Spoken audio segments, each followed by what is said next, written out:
जनताका जनप्रतिनिधि हौं, कसैको दया र निगाहमा यहाँ आएका होइनौं। हाम्रो कर्तव्य सत्य कुरा बोल्ने हो। कसैले कसैलाई कति समर्थन गर्छ, कसको पक्षमा कति सांसद छन्, कसको सरकार छ, कसको जनमत छ, कसले कति साइबर बुलिङ गर्न सक्छ, त्यो विषयवस्तु हामीलाई कुनै महत्त्व छैन। हिजो उनीहरूका विरुद्धमा बोल्दा कार्यकर्ताले सडकमा आक्रमण गर्थे, आज तपाईहरुका विरुद्ध बोल्दा तपाईहरुका कार्यकर्ता सामाजिक सञ्जालमा संगठित रूपमा चरित्र हत्या गर्छन्। फरक यति मात्र हो, आक्रमण हिजो सडकमा हुन्थ्यो, आज डिजिटल माध्यमबाट। हिजो आक्रमण भौतिक रूपमा हुन्थ्यो, आज मानसिक रूपमा। हिजो पनि राज्य शक्तिको प्रयोग गरेर असहमतिको आवाज उठाउनेलाई दबाउने प्रयास गरिन्थ्यो, आज पनि गरिँदैछ। हिजो पनि आलोचकलाई शत्रु ठानिन्थ्यो, आज आलोचनालाई विकास विरोधी ठानिन्छ। फरक के रह्यो तपाईं र उनीहरू बीचमा? त्यो 35 वर्ष सरकार चलाउनेहरू र आज सत्ता चलाउनेहरू बीचमा केही फरक देखिएन। सम्माननीय सभामध्ये हिजो उनीहरूको 2/3 र बहुमत थियो, 33 किलो सुन काण्डको निष्पक्ष छानबिन गरौँ भनेर भन्दा उनीहरू तयार भएनन्।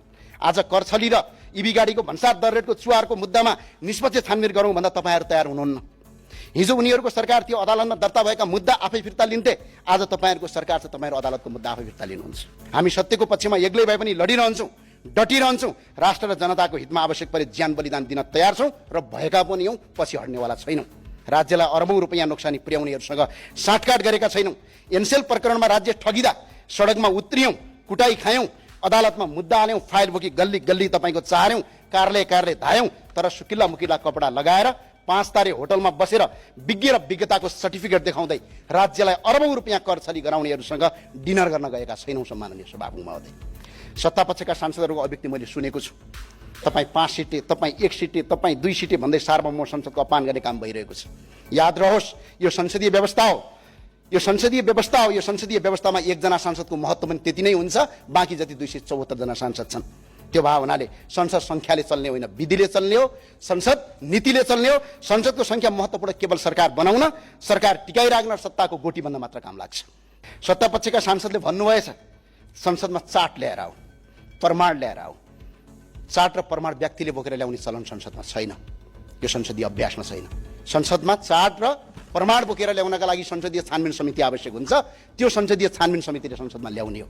हामी त्यही भएर संसदीय छानबिन समिति चाहिन्छ भनेर माग गरिरहेका छौँ। यो प्रश्न सत्तापक्षका माननीय सांसदहरूलाई मलाई होइन सोध्ने, सम्माननीय प्रधानमन्त्रीलाई सोध्न अपिल गर्न चाहन्छु। म करछली र बजेटका सूचना चुहाट प्रकरण जस्ता ठूला काण्डमा महालेखाको प्रतिवेदनलाई लत्याउँदै चोख्याउने काम गर्यो, हामीले विरोध गर्यौँ। नेपालको प्रधानमन्त्रीले संसदको रोस्टममा उभिएर नेपालले भारतको सिमाना मिचेको छ भनेर अभिव्यक्ति दिनुभयो। प्रधानमन्त्रीको यो कुरालाई सही हो भन्दै हामीले थपडी बजाउन सकेनौँ। सम्माननीय सभामुख महोदय, गरिब दुखी नागरिकले पाउँदै आएको स्वास्थ्य बिमा सरकारले कटौती गर्यो, हामीले गरिबलाई स्वास्थ्य बिमा उपलब्ध गराऊ भन्यौँ, के हामीले गल्ती गर्यौँ? सम्माननीय सभामुख महोदय, सरकारले हुकुमवासीलाई विस्थापित गर्यो, हामीले खुलेर सरकारको प्रशंसा गर्यौँ र भन्यौँ आम नागरिकलाई दुःख दिने काम नगर, सरकारले नीति र विधि पुर्याएर मात्र ती नागरिकलाई त्यहाँबाट ओसार भन्यौँ, के हामीले गलत गर्यौँ? सम्माननीय सभामुख महोदय, हामीले अर्थमन्त्रीज्यूको विश्वविद्यालयको सर्टिफिकेटमाथि प्रश्न गरेका होइनौँ।